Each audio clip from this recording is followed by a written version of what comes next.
precesión de los equinoccios. Voy a explicar lo que es un poco. También hay, por supuesto, si los astrólogos afirman desde siglos cosas, podemos hacer estudios estadísticos. Significa, ¿funciona o no funciona la astrología? Y no solamente por una persona, pero por una muestra de 1,000, 10,000, 20,000, 100,000 personas. ¿Funciona o no funciona? ¿Predice el futuro? ¿Predice el carácter de la gente? ¿O es totalmente chiflado? Y para mí lo peor de todo es eso. Problemas éticos. Significa que el uso de la astrología va a ocasionar problemas éticos. Significa problemas con la pertinencia, pero ¿por qué eso? Voy a explicar historias bien oscuras y bien negras que tienen conexión con la astrología. Lo siento, tengo a alguien más que debo sacar una otra foto. Aquí está. Ok. Bon, vamos a ver un poco todo eso, insistiendo en algunos, saltando otros, etc. Vamos a ver. La primera cosa, algo que no aparece en la lista, pero que es muy básico. ¿La Tierra está en el centro del universo, sí o no?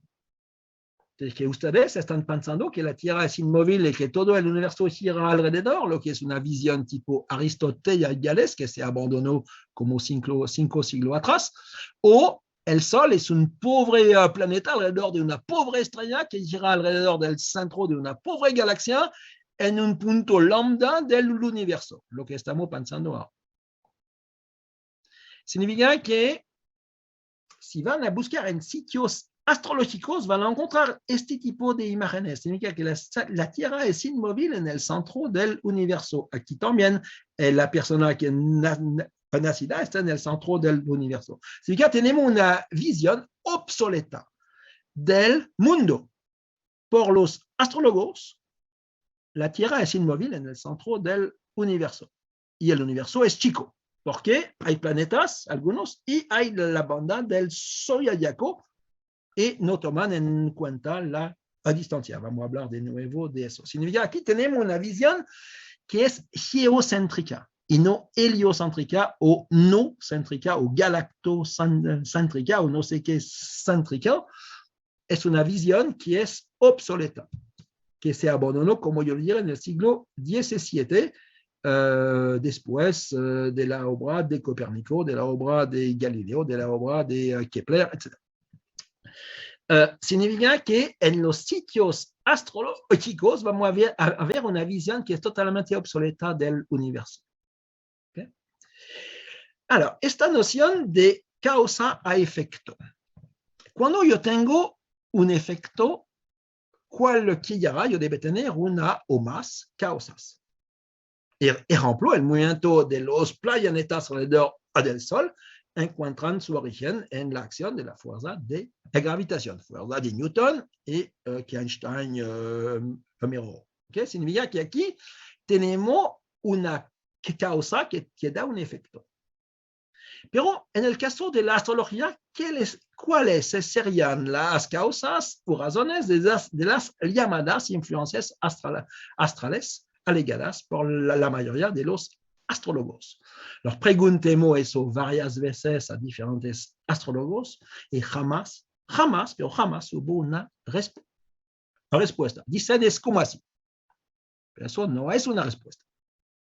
La respuesta es decir, hay tal influencia porque hay tal partículas que va a transportar la influencia desde el Sol hasta o desde el planeta hasta, etc. ¿Ok? Significa que aquí debemos dar también el momento del nacimiento. ¿Por qué el momento del nacimiento?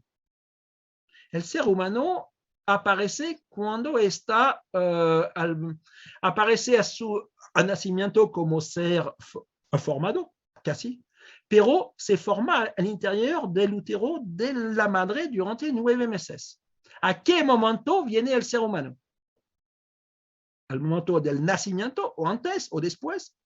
¿Y por qué el momento del nacimiento? Totalmente, ¿cuál es la razón, la causa de eso? nada, ninguna respuesta tampoco. Eso es no hay ninguna causa que pueda explicar el efecto llamadas influencias astrales. Como ellos lo dicen, ¿no? Yo expliqué que hay otras influencias que vienen de la gravitación, de la energía que el Sol está enviando, etcétera, de la luz, pero no de las influencias astrales que ellos alegan.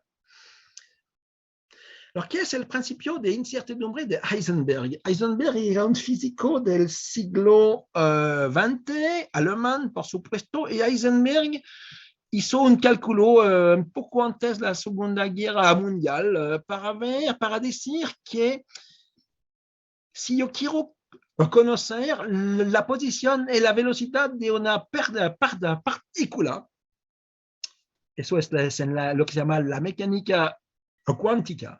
Esta partícula, si yo conozco súper bien la posición de la partícula, yo no voy a conocer bien su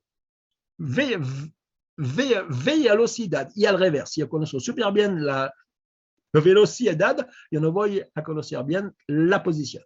Alors, con la fórmula que aparece aquí, sabiendo que eso es una incertidumbre sobre la posición. Aquí la incertidumbre sobre lo que se llama en física la impulsión, que es el producto de la masa con la velocidad.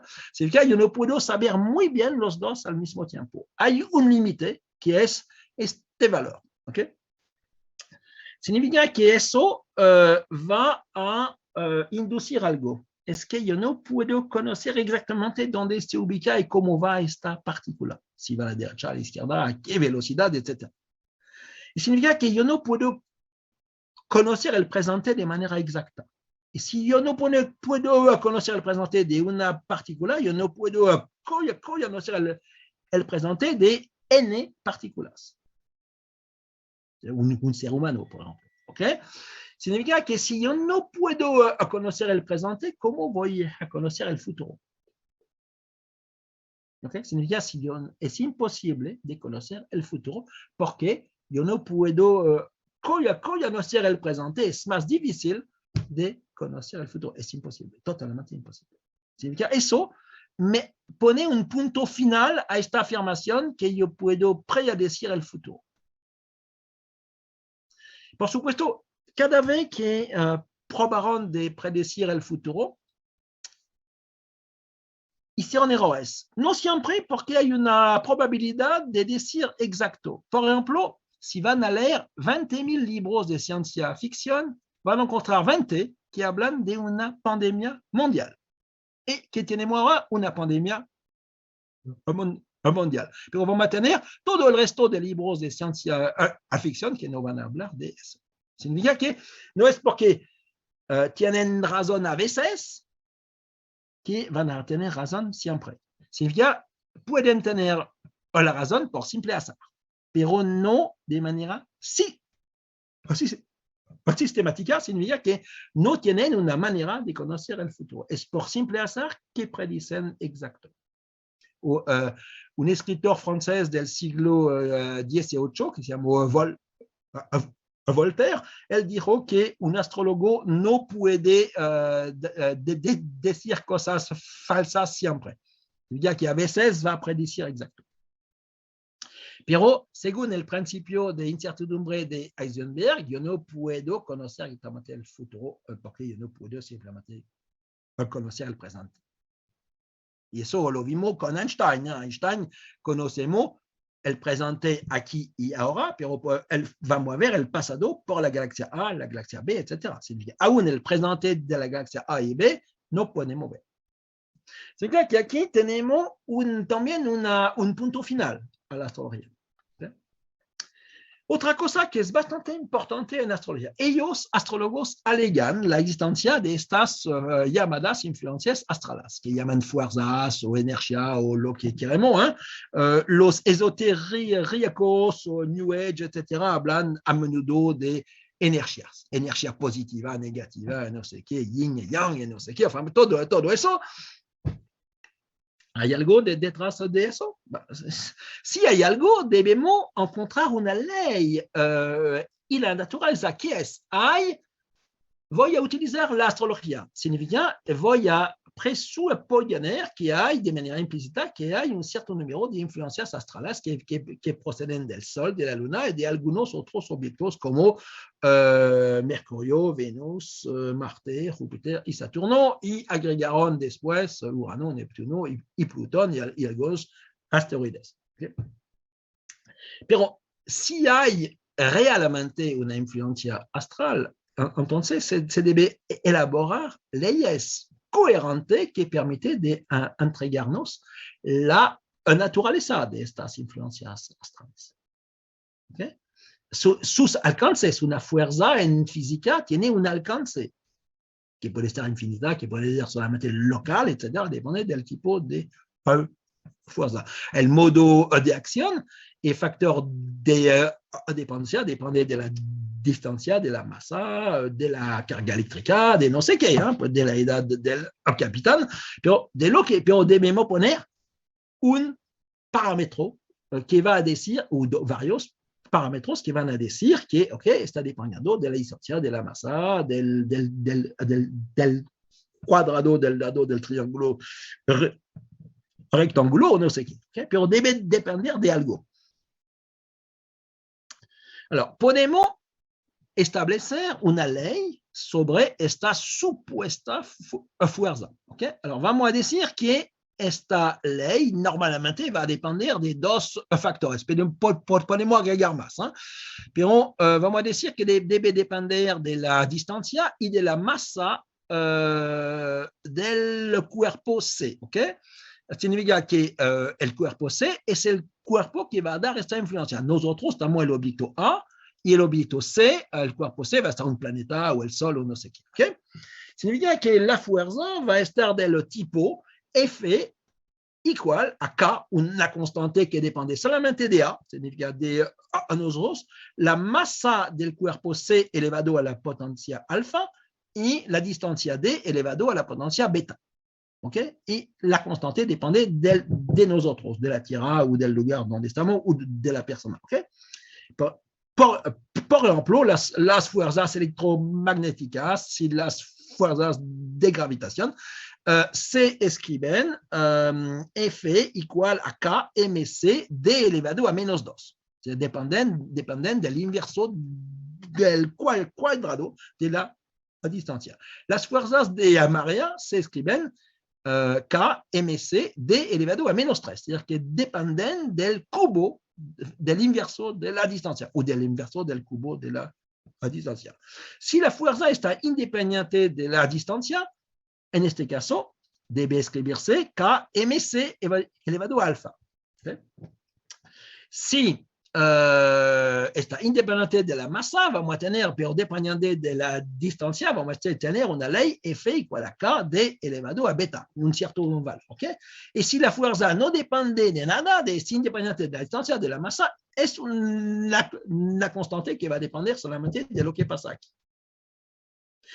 Y el cálculo muestra que hay solamente dos tipos de acciones posibles. Primera acción, los objetos muy cercanos influencian mucho más, inducen las acciones más intensas, en el caso de las fuerzas de marea y de gravitación y electromagnéticas, etc. O el segundo caso es los cuerpos lo más lejanos, significa galaxias, quasares, todo lo que hay muy lejos del fondo del universo, van a inducir las acciones más intensas porque si la fuerza es, por ejemplo, constante, tenemos un número enorme de cuerpos lejanos en el universo, ellos van a dominar. Significa que no podemos encontrar una ley entre los dos que va a permitir solamente el Sol, la Luna y 8 planetas, ¿y por qué 8? A tener una acción y no los otros. Significa que las estrellas en este caso estarían sin influencia, etcétera, etcétera, y los asteroides tampoco. Solamente Sol, Luna, Mercurio, Venus, Marte, Júpiter, Saturno, Urano, Neptuno y Plutón. Alors, ¿por qué 8? Mystère. El misterio permanece total. ¿Okay? Alors, vamos a ver el caso de las fuerzas de gravitación, de fuerzas de marea. Vamos a tomar uno por la luna. Aquí hay la masa de la luna, masa del sol, masa y distancia en promedio, que está variable. Pero, okay. En promedio es una valor, es una estimación de la distancia. Okay. Y hacen el cálculo de la fuerza de gravitación por la luna y de la fuerza de marea por la luna, 1h cada vez. Entonces, 1 y 1 por la luna. Por la fuerza de gravitación, el Sol es 200 veces más potente. Normal, la Tierra va alrededor del Sol. Por la fuerza de marea, al contrario, y voy a hablar de eso cuando voy a hablar de Tierra y Luna, la fuerza del Sol es la mitad de la fuerza que la luna va a ocasionar sobre el agua y los sólidos en la Tierra. Y pueden ver lo que pasa por los planetas. Pueden ver los valores 10 elevado a menos 4, 4, 10 elevado a 10 elevado a menos 7. Significa, tenemos números muy, muy bajos aquí. Significa, si debemos considerar debemos considerar Sol y Luna por estas dos fuerzas. Todo lo que es planetas de Mercurio hasta Plutón, podemos despreciarlo. No es importante, es despreciable. Pero si voy a ver una montaña, si estoy en París, hay la Torre Eiffel, y si el médico que va a dar luz a la guagua tiene una masa de 100 kilos, en la distancia de 1 metro, pueden ver los valores aquí, tenemos el resultado, valores comparables a la luna por la montaña por la fuerza de la gravitación. Y si voy a ver la fuerza de la marea que los astrólogos alegan a menudo como siendo la buena explicación, podemos ver que la montaña, la Torre Eiffel y el médico van a tener una acción mucho más fuerte que Júpiter, Saturno y aún que la luna o el sol. Significa eso muestra que esta alegación de una fuerza por los astrólogos no funciona. También, variación a distancia. Tenemos dos casos en el sistema solar, Mercurio y Venus. Mercurio y Venus son planetas interiores o inferiores, significa están entre el Sol y la Tierra.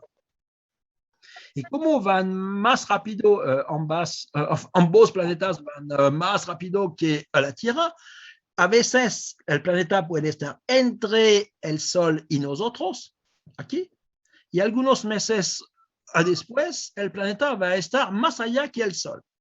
Pero por los astrólogos, que el planeta sea aquí o aquí, la influencia va a ser exactamente la misma. Mientras tanto, cuando el planeta está aquí, en el caso de Venus, el planeta está aquí, está 6 veces más lejano de la Tierra que aquí. Y según los astrólogos, es la misma influencia. Es bastante extraño, pero afirman eso. En el caso de la ley de la gravitación, por supuesto, la influencia va a variar como el cuadrado. Y el caso de las fuerzas de marea como el cubo. Significa 6 al cuadrado o 6 al cubo. Significa no se puede aceptar, no funciona. Alors, por supuesto que estos astros tampoco van muy lejos del Sol. Desde la Tierra se ve un ángulo máximo, que es la elongación máxima. Okay, aquí, un cierto ángulo, y aquí, misma cosa. Significa que estos dos astros no pueden alejarse mucho del Sol desde la Tierra. Desde la Tierra vamos a ver el Sol y estos astros cercanos.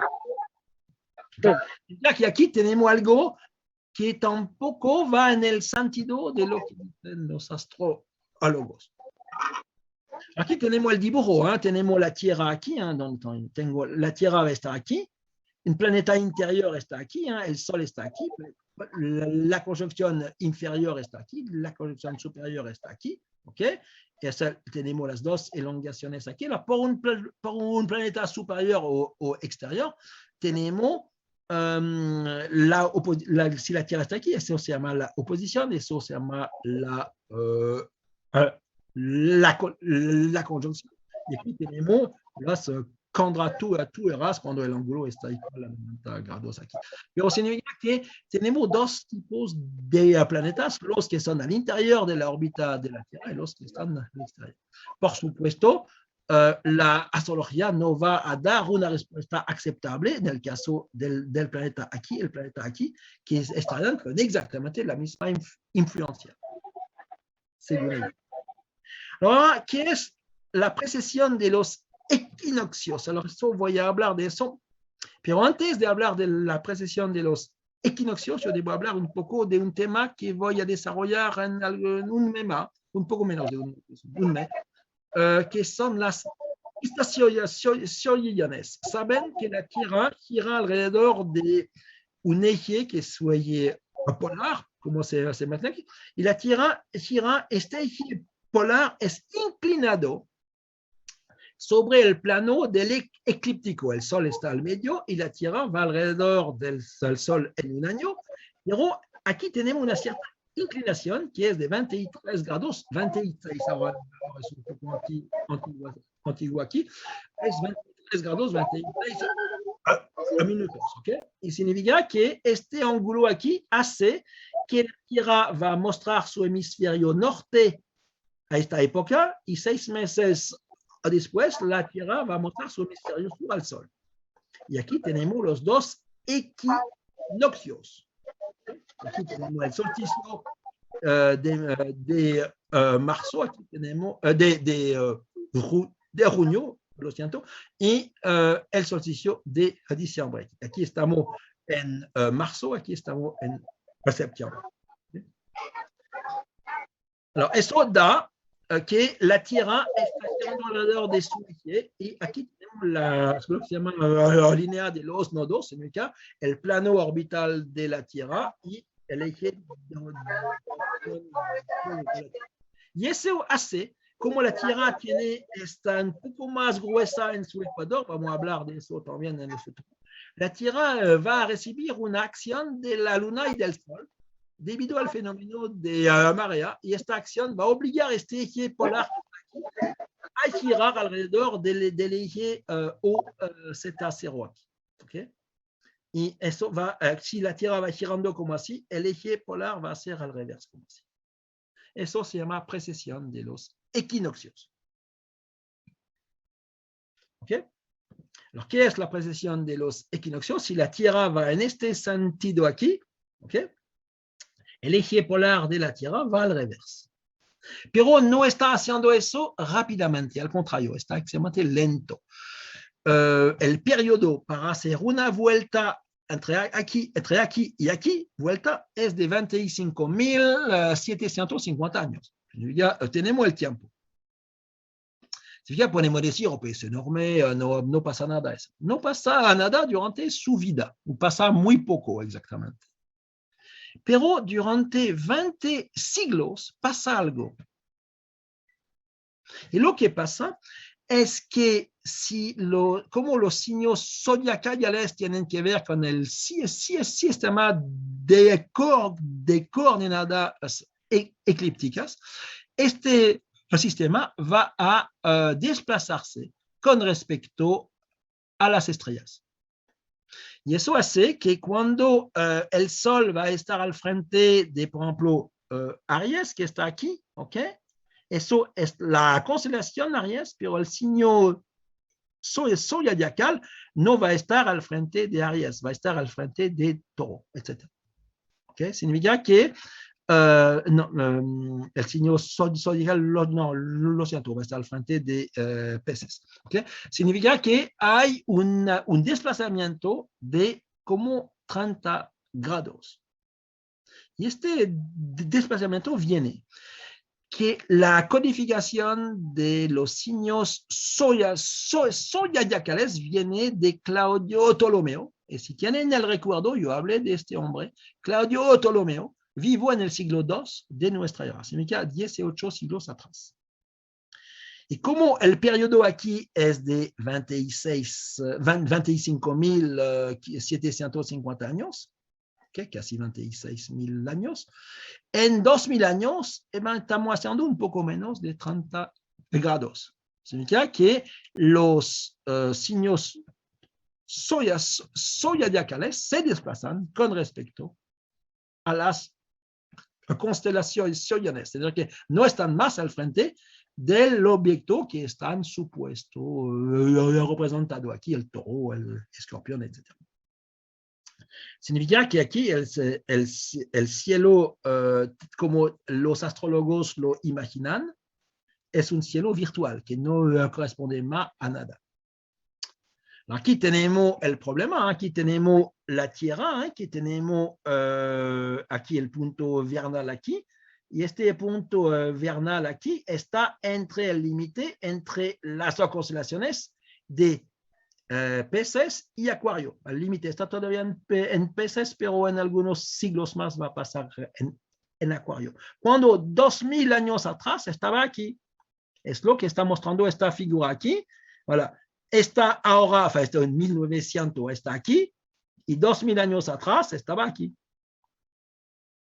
Significa que Aries 2000 años atrás estaba aquí, y Aries a nuestra época está aquí. Y las estrellas permanecen aquí, por supuesto. Y todo eso viene del movimiento de depreciación de los equinoccios. Alors, eso van a decirme, oh, pero no es importante, etcétera, etcétera, etcétera, etcétera. Vamos a ver que sí, es importante, especialmente si creen en la astrología. Si no creen en eso, no es importante. Pero si creen en eso, sí, es importante y vamos a ver por qué.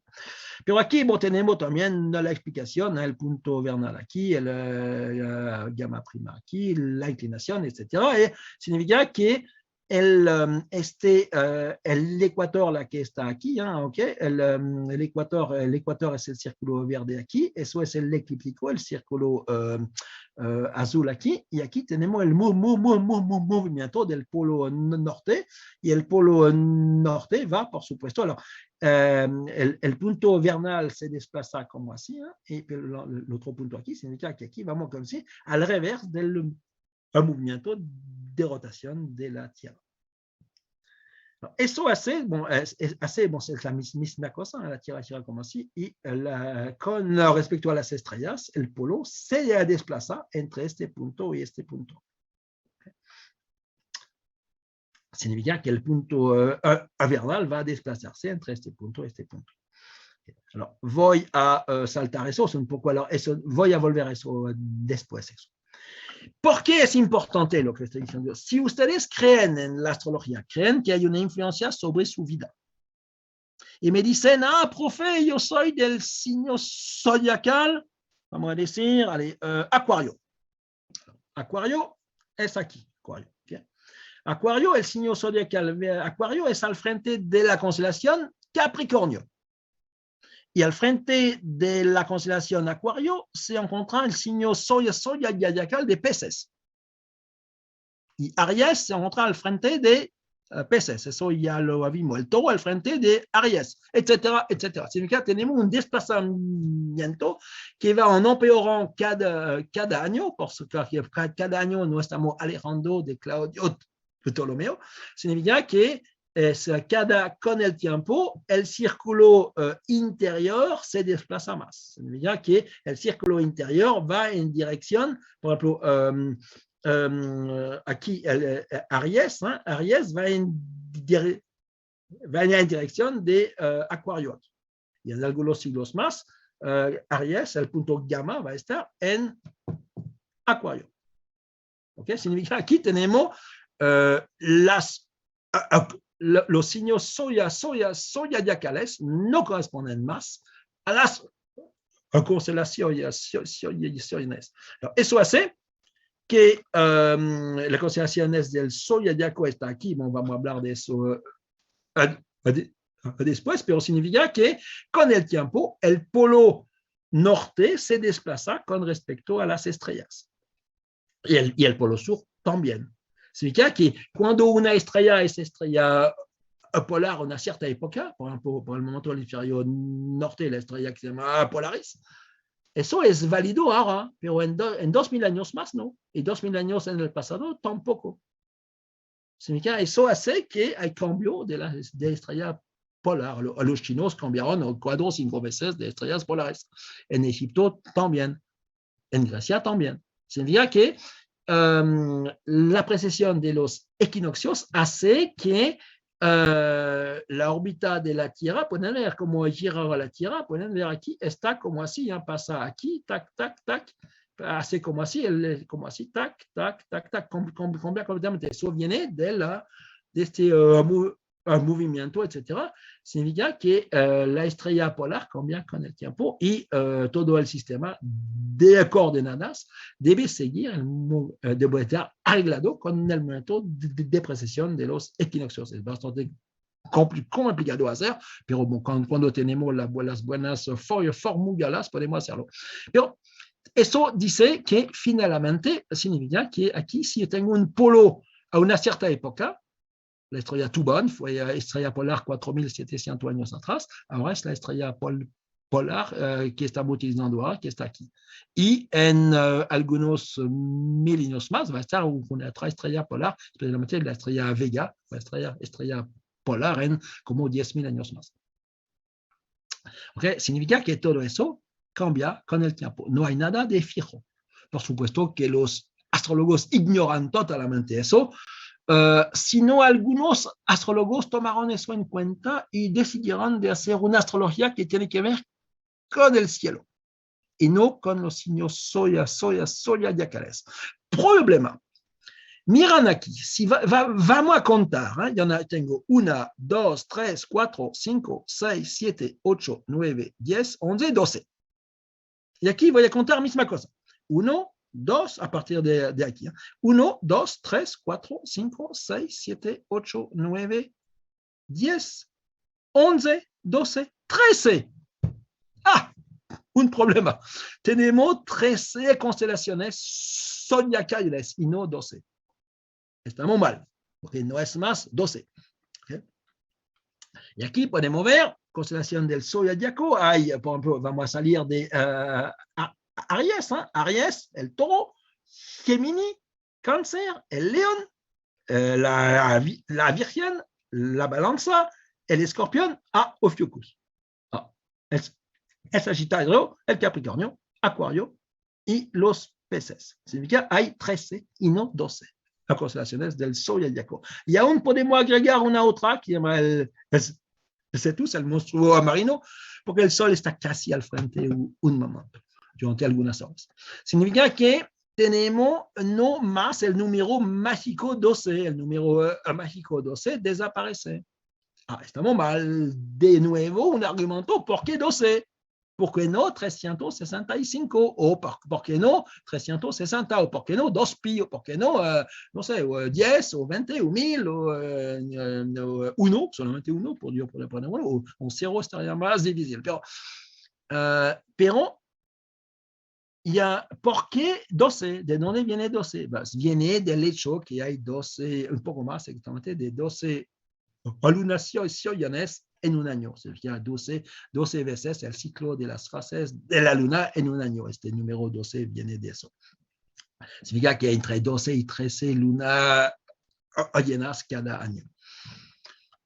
Pero, alors, eso yo lo mostré ya antes, yo lo tuve arriba, yo lo puse de nuevo aquí. Significa que el Sol en su movimiento anual pasa aquí, va a estar a lo largo del monstruo marino, muy poco tiempo.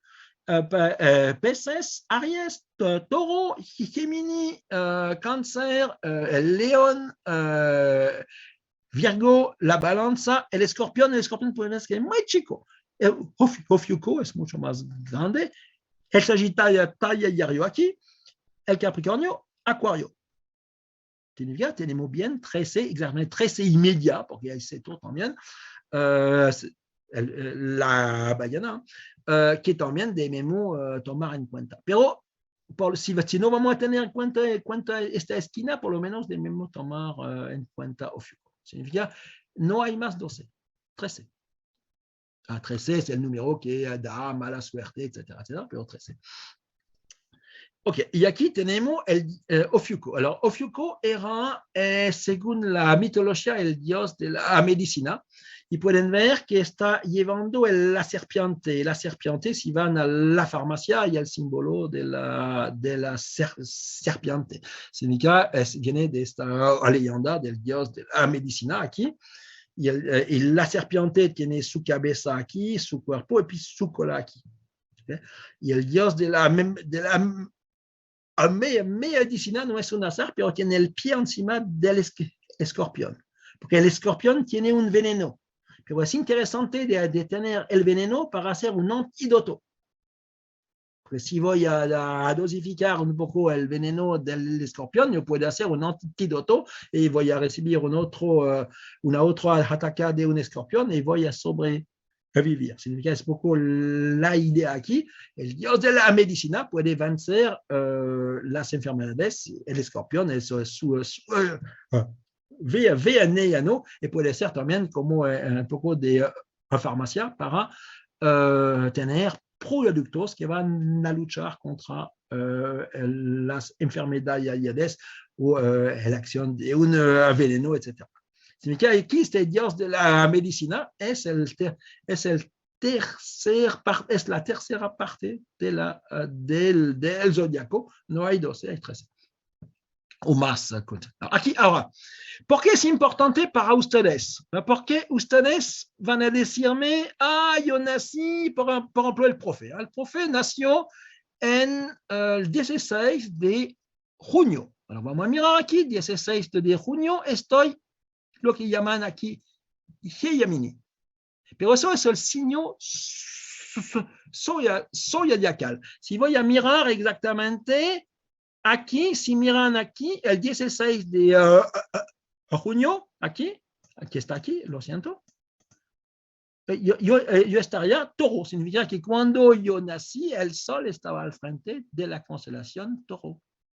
Y en el signo zodiacal Gemini, significa no estamos hablando de la misma cosa. Y bon, por lo que yo sé, yo no soy un toro tampoco, yo no soy nada, porque no estoy creyendo en eso, por supuesto. Y por supuesto que Ofiuco, la gente que va a nacer entre el 30 de noviembre y el 17 de diciembre, va a estar Ofiuco. ¿Okay? Ofiuco, pues sí, Ofiuco, el dios de la medicina, ¿por qué no? Y yo puedo decidir de ser otra cosa, yo puedo estar también el telescopio, yo puedo estar el marciano, yo puedo estar el diputado, yo puedo estar el traficante, enfin, todo podemos imaginar nombres como queramos. Esos son solamente leyendas, como yo lo diré, que vienen de la antigüedad. Leyendas. No hay nada de Aries, nada de Toro, nada de Gemini, nada de Cáncer, nada de León, nada de Virgo, nada de Balanza, nada del escorpión, nada del dios de la medicina aquí, nada de un centauro que va a lanzar flechas, nada de una mezcla de carbón y de pez, nada de un hombre joven que tiene un rajo y que está poniendo agua, y nada de dos peces ligados por la cola. ¿Okay? Significa que aquí tenemos leyendas y los astrólogos pretenden que estas leyendas tienen una acción sobre nosotros. Interesante, pero para mí eso no es pertinente. Y pueden ver la diferencia. ¿Eh? Si ustedes nacieron el 28 de septiembre, están aquí, 28 de septiembre, ¿ok? Pero pueden ver que estaría aquí. ¿Significa? Y si van a ver los chinos, es peor todavía. Los chinos van a decir una historia totalmente diferente. Significa van a tener tres tipos de influencia si hay una. Bon, no hay, por supuesto, de influencia, pero significa que eso no hay nada de pertinente en eso. Es solamente una manera de explicar que la astrología no puede funcionar. Aquí es la trayectoria del polo norte, que está cerca de esta estrella ahora, que se llama la estrella polar, pero pueden ver que en 14.000 años va a estar esta estrella en 12.000 años, exactamente, vamos a tener esta estrella, pero en 8.000 años es esta estrella, que es la estrella polar, en poco más esta estrella va a estar polar, en un momento va a estar esta, y en un momento es esta estrella polar fue la estrella de la construcción de las pirámides en Egipto. Casi 5.000 años atrás, esta estrella que se llama Tuban fue polar. ¿Okay? Pero todo eso para mostrar que no hay nada de fijo en este mundo, todo cambia. Y por el hemisferio sur, el polo sur ahora está aquí, no hay estrellas brillantes en la zona, pero en el futuro vamos a tener esta estrella polar, varias estrellas polares aquí, y en un momento esta estrella muy brillante va a estar polar también. Significa que a este 14 vamos a tener dos estrellas brillantes en 12.000 años. Por el hemisferio sur, Canopus, que está aquí, y Vega por el hemisferio norte, que está aquí. Interesante. Ok, para terminar entonces con la astrología, vamos a ver los estudios estadísticos. Alors, si hay algo de pertinente en la astrología, si funcionaría, los estudios estadísticos deberían mostrarlo. Alors, si voy a hacer un protocolo científico para hacer un estudio estadístico para ver si funciona bien la astrología, en este caso, yo debería ver en el resultado una influencia que no es el simple azar. Y eso en Estados Unidos, como 36 años atrás, un hombre que está vivo también, que se llama Carlson, Carlson hizo un estudio estadístico tomando en cuenta el aviso de astrólogos y tomando como público personas creyendo en la astrología que fueron estudiantes de la Universidad de California en Estados Unidos. Y tuvo el acuerdo de como 40 astrólogos se tomaron como 100 estudiantes y cada estudiante tuvo que dar en un formato anónimo su fecha de nacimiento y lugar de nacimiento y de llenar también un documento de estudios psicológicos para ver si la astrología podría explicar el carácter de alguien, porque abandonaron la predicción del futuro, vieron que eso no resulta, pero si voy a hacer un estudio estadístico sobre el carácter, cada estudiante va a poner en un documento anónimo, va a poner su carácter, significa que le gusta cosas, etcétera, no le gusta otra cosa, tiene este tipo de carácter, y hubo preguntas que son formularios típicos, ¿ok? Y entonces van a colectar por personas que no saben de qué se trata, van a colectar eso y van a dar por cada estudiante, van a dar la ficha que el estudiante llenó, una copia de la ficha, y dos otras que otros estudiantes hicieron. Y van a dar la fecha de nacimiento, el lugar de nacimiento del primero. Y normalmente, si la astrología funciona súper bien, deberíamos tener todo exacto. Significa que van a encontrar sistemáticamente que el estudio va a corresponder al primer estudiante, lo que dio su fecha de nacimiento. Y si no funciona bien, deberían tener un tercio de exacto. Como tiene 3 fichas, al azar van a encontrar una sobre 3 exactas. Significa un astrólogo va a decir, eso está bien, pero sobre 20 o 30 que va a analizar, va a dar un número exacto de un tercio. Vamos a decir que tiene 30 fichas, 30 grupos de 3 fichas exactamente a analizar, con la fecha de nacimiento, con 30 fechas de nacimiento. Y normalmente, si funciona bien la astrología, debería encontrar 100% de exacto. Si no funciona bien, pero funciona un poco, debería encontrar 50%. Y si no funciona solamente por simple azar, si funciona solamente por simple azar, van a encontrar 33%, significa un tercio. Significa si hay 30 fichas, si va a encontrar 30 exacta, es súper bien. Si va a encontrar 15 exacta, hay algo. Si va a encontrar 10 exacta, es el simple azar.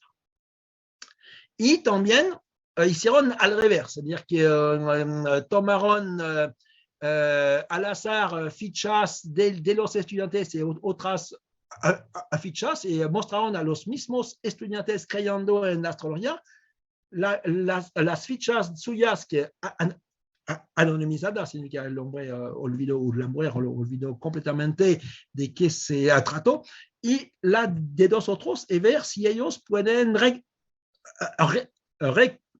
reconocerse a través de estas fichas. ¿Okay? El resultado fue claramente al simple azar, es decir, que en el caso 1 en el caso 2 fue cada vez un tercio de la gente que fue capaz de reconocer las buenas fichas. Significa eso es el tercio, es el azar. Estaría a la mitad, estaría un poco mejor, y estaría todo exacto, significa que en este caso hay un estudio estadístico que se hizo en dobles de ciego, haciendo un poco como así con los remedios, que mostró que la astrología no funciona. Aquí tenemos algo de bastante especial, ¿eh? Significa que tenemos una prueba que la astrología no funciona. Los astrólogos aceptaron el protocolo, etc. Y claramente el resultado mostró que no hay ninguna correlación entre la posición de los astros y otros objetos astronómicos y la personalidad de un individuo. Eso no tiene existencia. Significa que la experiencia científica rechaza claramente la hipótesis astrológica. Eso es para decir que funciona solamente por simple azar. Se llama en los estudios medicales se llama un placebo. La astrología es como un placebo. Funciona por simple azar. Para terminar esta parte de este curso sobre mitos y astronomía sobre astrología, vamos a ver el problema ético, los problemas éticos exactamente, porque hay un abuso de uso de la astrología. Voy a contar una historia antes de hablar de eso. Estamos en Francia como 25 años atrás y una serie de personas vulnerables recibieron correos de la misma persona diciendo que su futuro estaba en peligro, que el astrólogo vio en el futuro de la persona que estaba en peligro, que la persona tuvo que consultar a la brevedad del astrólogo para evitar una muerte, una cosa, pero fue bastante fuerte lo que estaba en el correo. Y por supuesto que la consultación estaba de un valor enorme, tipo 10.000 euros, una historia como así, una fortuna. Y hubo algunas personas que fueron víctimas de esta estafa. Por supuesto que hubo una demanda que se hizo después, hubo un juicio, es por eso que apareció en la plaza pública y los astrólogos, el astrólogo responsable terminó en la cárcel por un momento. Por eso fue totalmente anormal. Eso para introducir lo que es un problema ético. Primera cosa, la evolución presente de la astrología hacia un autoritarismo más o menos completo de la vida, es decir, que va a determinar el futuro de cada uno, y aún en el presente, es decir, que la gente no va a vivir de manera independiente de eso. Eso es completamente inadmisible, intolerable y demasiado peligroso. Significa que hay es un abuso de decir a alguien que exactamente la historia que yo conté ahora es que los astrólogos abusan de un poder que tienen, un poder porque que viene del hecho que la gente cree en eso. Es exactamente como el chamán 3 o 4 mil años atrás que estaba manipulando el pueblo, diciendo que él sabe y los otros no saben. Es exactamente la misma cosa.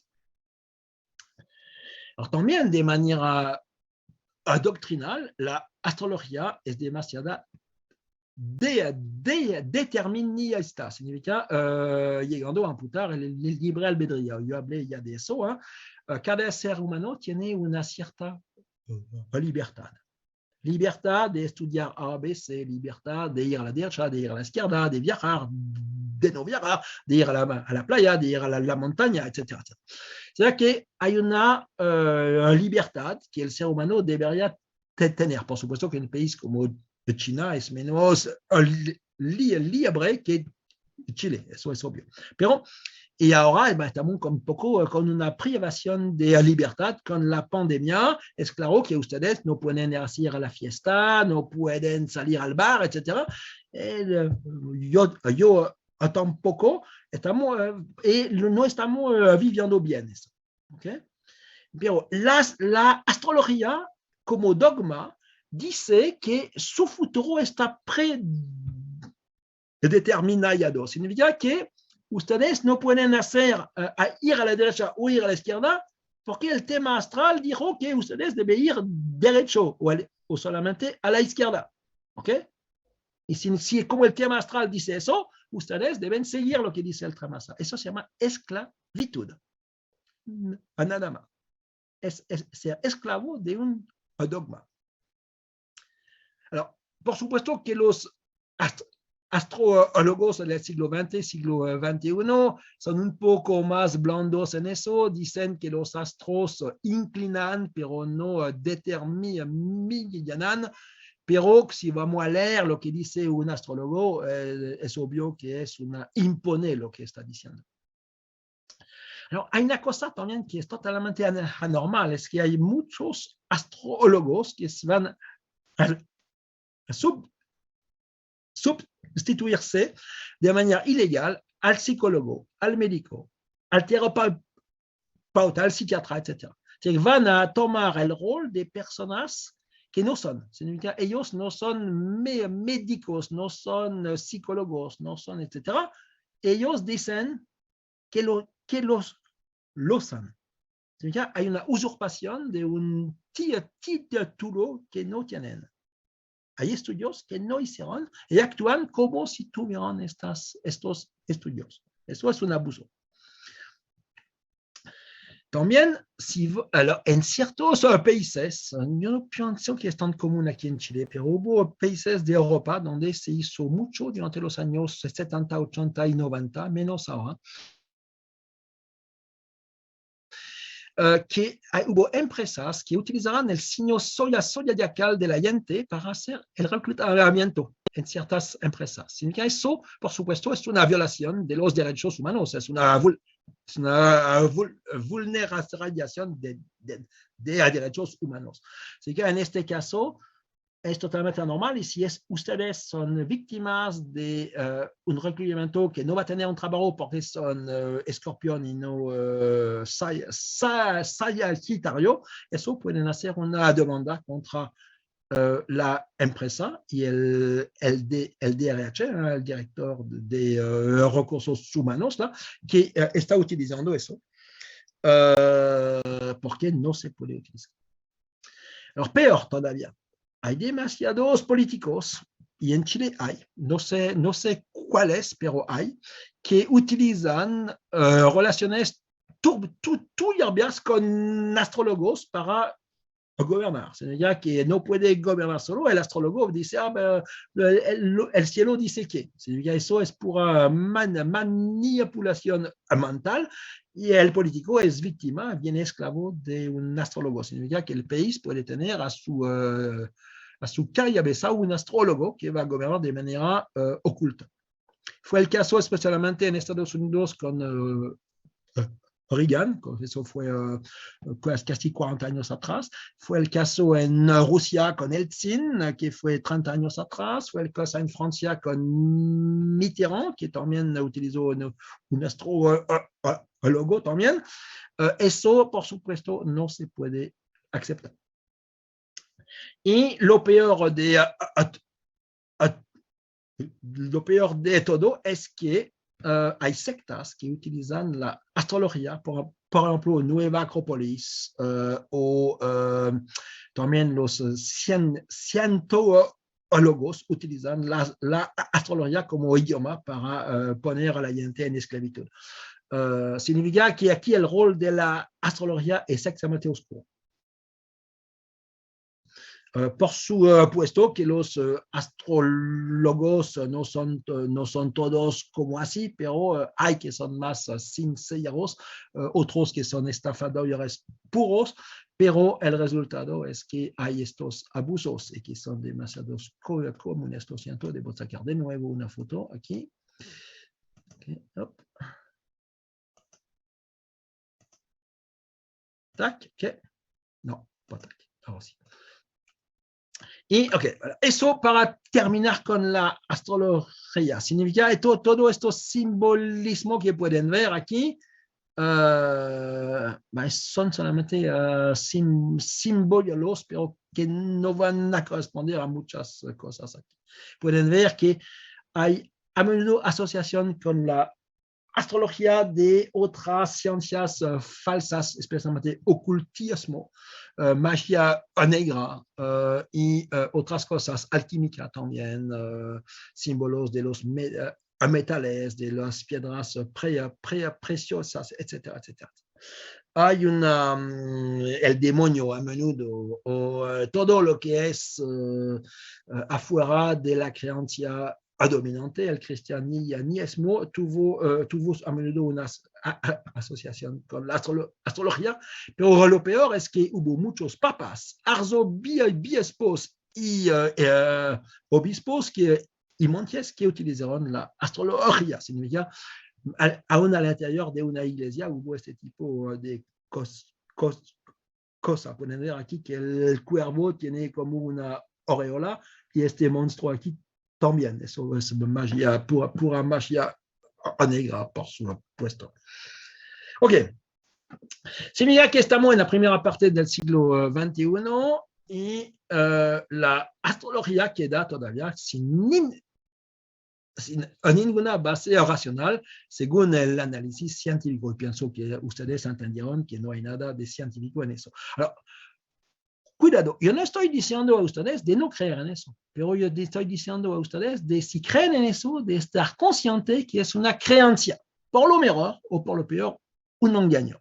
Pero si quieren creer en eso, ¿por qué no? Es falso, científicamente hablando, pero si voy a tomar la creencia que sea hindú o cristianista o no sé qué, o cristiana, no es más pertinente que la astrología. ¿Okay? Significa que pueden creer en lo que quieren, pero no deben pensar que hay una base científica detrás de eso. ¿Okay? Alors, hay varias razones de pensar que no se puede aceptar. Yo hablé del principio de incertidumbre de Heisenberg, no hay ninguna base científica, hay carencias graves, hay divergencias enormes entre astrólogos, las predicciones astrológicas funcionan muy mal la distancia, un poco mejor cuando tenemos una astrología de contacto, porque en este caso la persona habla al astrólogo, si al astrólogo, y el astrólogo va a interpretar lo que dijo la persona. Y también no hay base sobre las fuerzas astrales que ellos alegan, etc. Alors, no, alors, por supuesto, el discurso de los astrólogos es una falsificación, una mentira, o por lo menos una especie de psicología sin tener el diploma. Significa que la única conclusión posible de este análisis es claramente que la astrología no puede ser considerada como de ciencia en ningún caso, y aún no como un arte, pero solamente como una creencia o como un engaño, depende del nivel que queramos ver aquí. Alors, para terminar eso, no es a mí científico de probar que la astrología es falsa, es muy fácil, yo lo mostré con este curso, pero es a los astrólogos de probar que lo que afirman es aceptable a un otro nivel que lo de la creencia. Significa que son a los astrólogos de probar que dicen exacto y de probar de manera científica. Alors, por eso, durante más de 15 años se terminó ahora, pero en Francia hubo un cheque de 200.000 euros, que es una buena suma, por el primer gurú, mago, vidente, astrólogo, etcétera, etcétera, estafador, capaz de probar científicamente lo que está afirmando.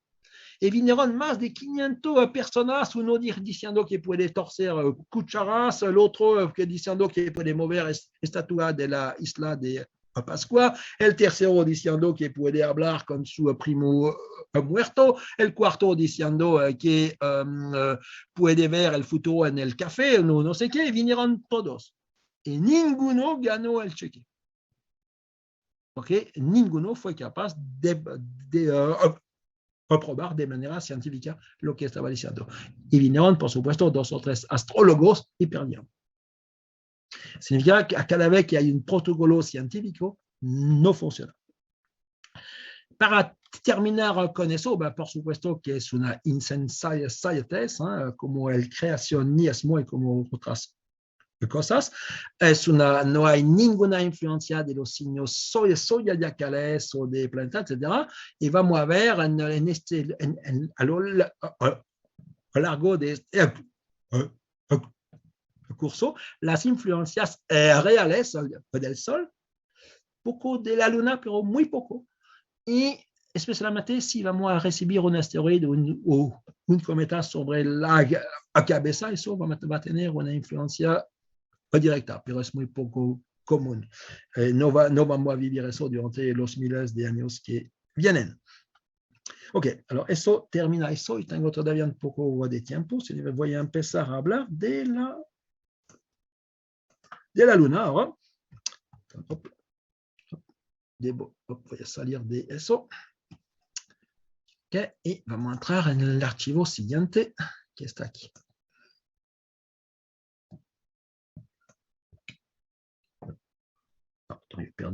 Yo perdí Yante, parece. Perdí Yante, significa vamos a sacar de nuevo la foto. ¿Dónde está aquí? Tac. Ok, tac. Ok, ahora vamos a hablar un poco de la Luna y como ustedes lo saben, en la Luna hay un conejo. Obvio que hay un conejo en la Luna. Está dibujado aquí. Eso se llama una ilusión óptica o pareidolia. Significa una ilusión completa. Significa no hay ningún conejo allá, pero el ser humano va a proyectar lo que conoce en lo que no conoce. Significa aquí, el conejo, lo siento, parece que un segundo, me espera. Qu'est-ce qui vient cette heure-ci? Arrête!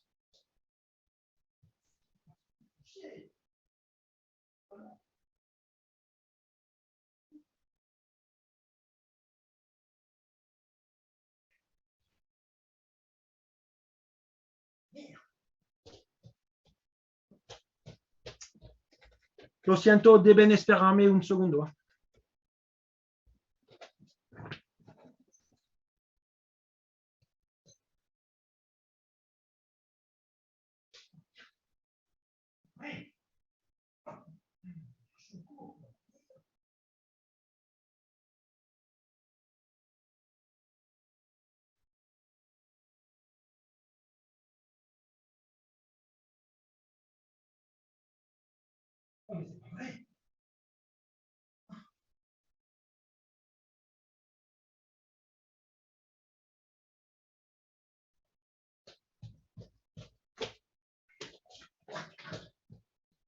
Possible.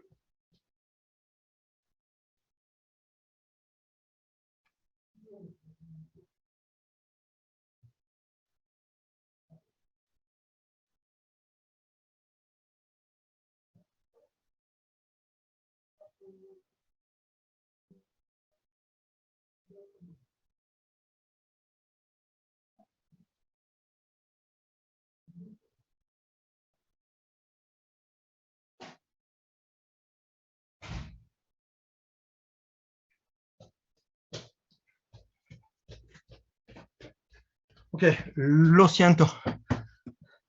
Lo siento por la interrupción. Ok. Alors, yo estoy empezando a hablar de la luna y en la luna, como lo saben, hay un coñero. Y el coñero lo podemos verlo aquí, pero si vamos a mirar un poco el coñero, podemos ver que yo puedo dibujar el coñero que vimos.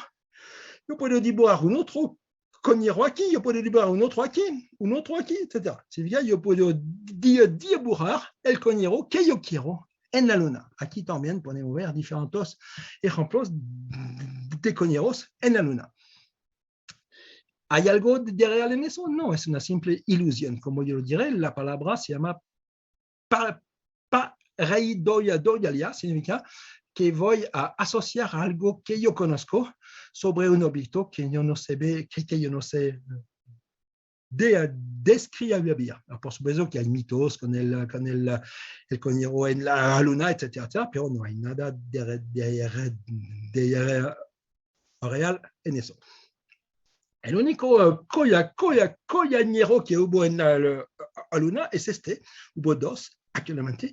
Los chinos enviaron dos veces una nave espacial en la luna, una en el lado visible de la luna, una otra en el lado invisible, y llamaron este robot, que es un rover, el coñero de Ayada. Significa eso solamente una nave espacial que llegó a la luna y que dejó este rover a la superficie de la luna. Pero no hay otro coñero en la luna, especialmente no esto lo que podemos ver aquí.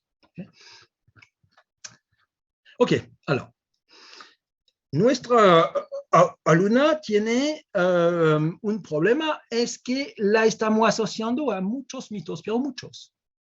Esta pobre luna, alors, especialmente cuando hay luna llena, lo asocian con la locura, con los crímenes, con los vampiros, con los hombres lobos, etc.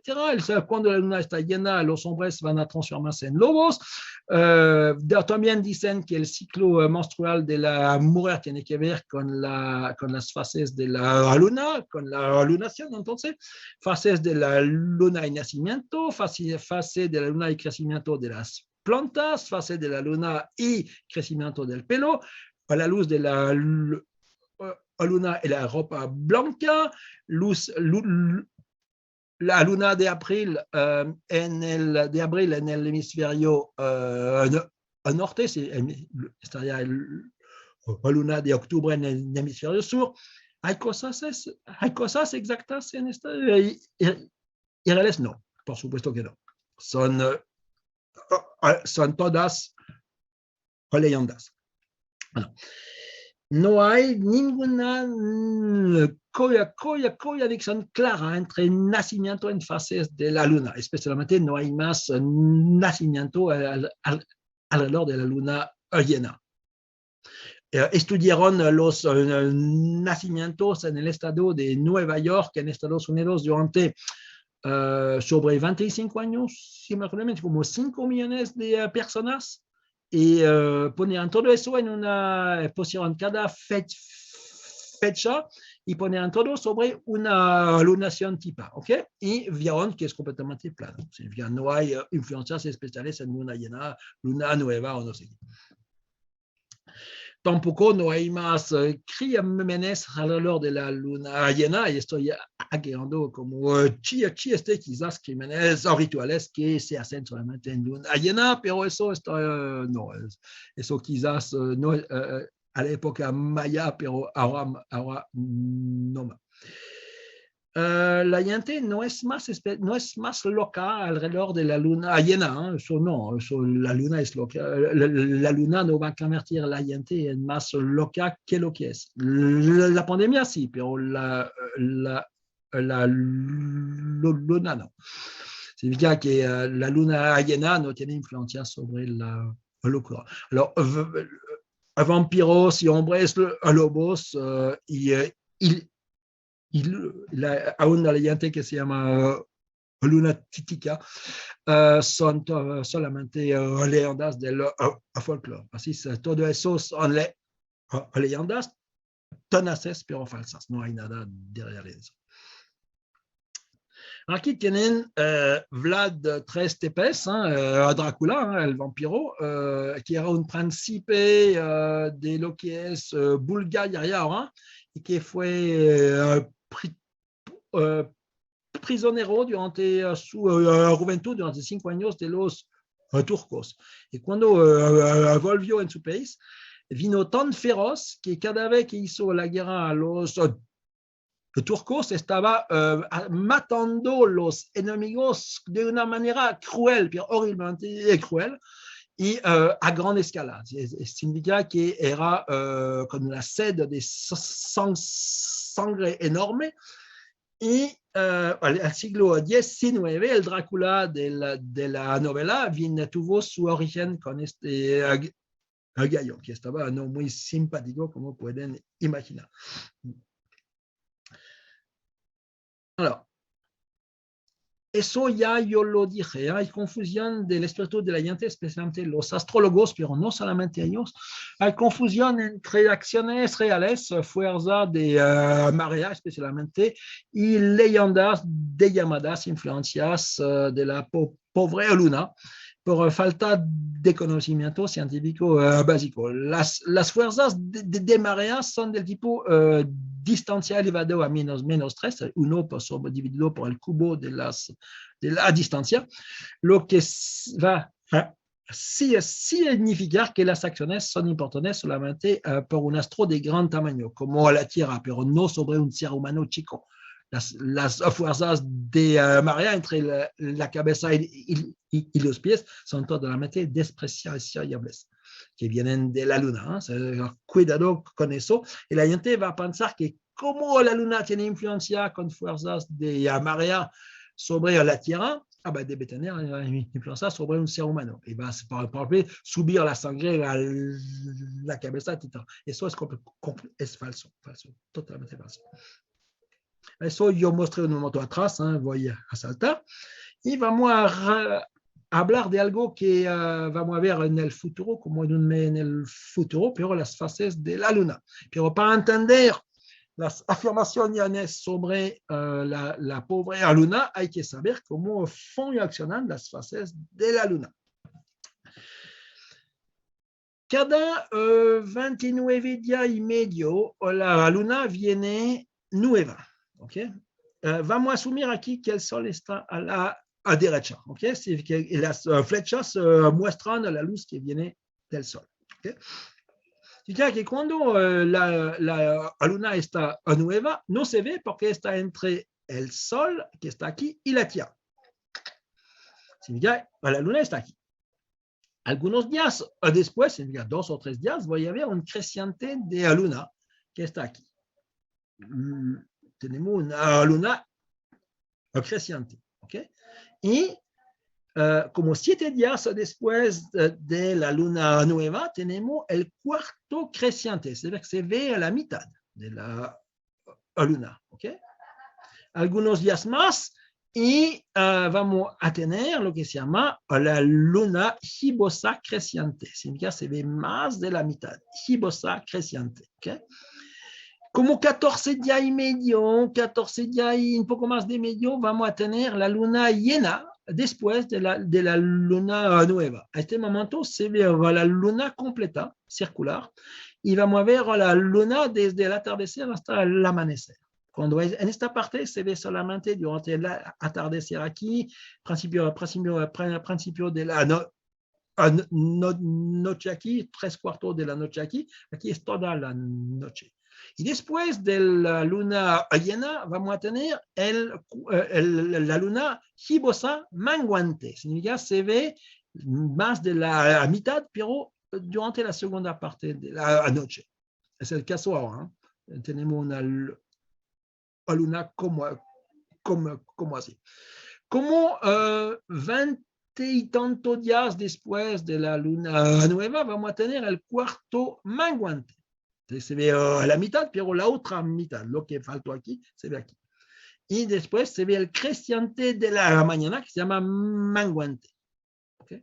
Y esto tenemos este ciclo. Cada 29 días y 12 horas 44 minutos, vamos a tener este ciclo.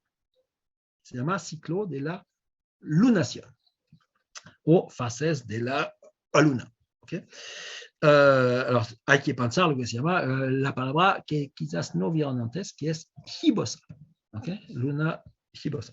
Se conoce bien más que la mitad. Aquí es la misma cosa, es lo que yo expliqué, significa que el texto van a tener acceso. ¿Ok? Alors, hay una afirmación también que la menstruación de la mujer tiene que ver con el ciclo de la luna.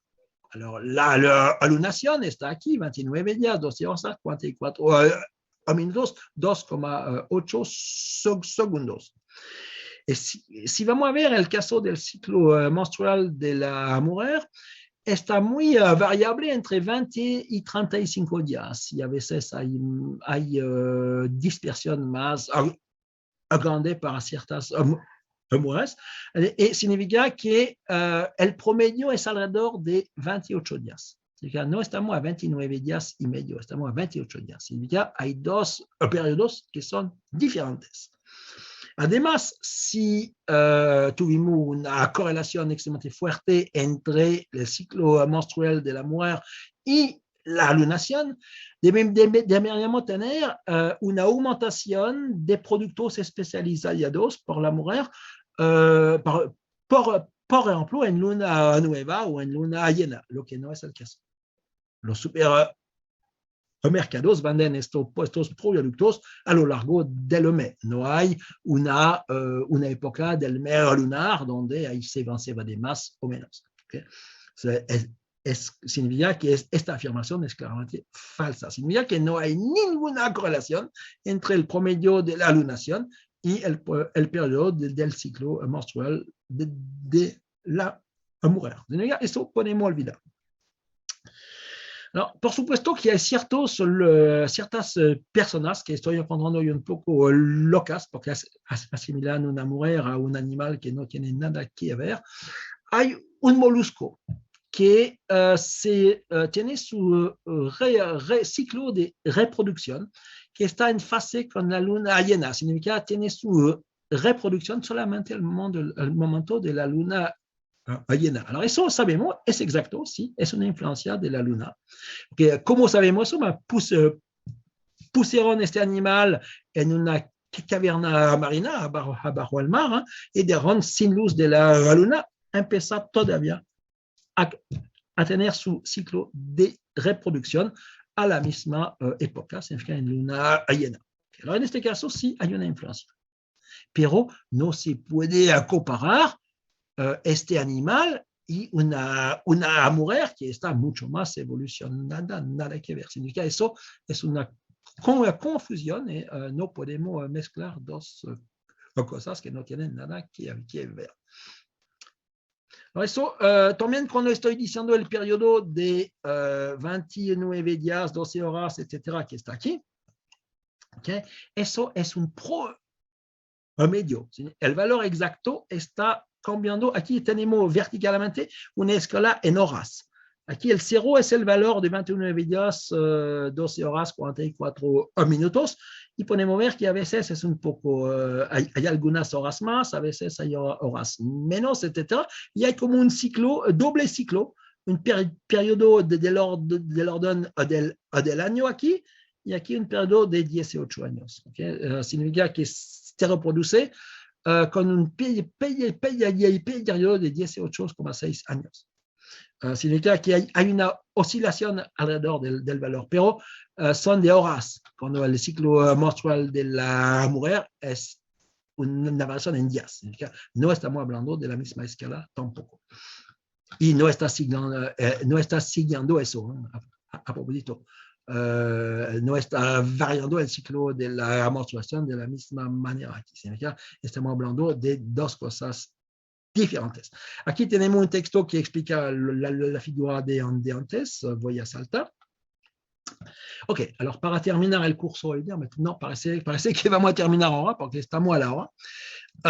Voy a explicar eso la próxima vez. Significa el lunes de la próxima semana. Si la luz de la luna tiene una influencia sobre el blanqueamiento de la ropa blanca, de las sábanas especialmente. Okay? Voy a explicar eso la próxima vez. Ok, ben vamos a parar por hoy día. Ok. Y voy a decir muchísimas gracias por su atención. Attendez un segundo, voy a sacar una última foto aquí antes que se van. Ok, tac. Ok, gracias. Ok, entonces nos vemos el próximo lunes que viene y que tengan un buen fin de semana con un día más a descanso. Nos vemos. Chao. Chao. Chao, profe. Chao, profe. Chao, profe, cuídese. Chao, profe.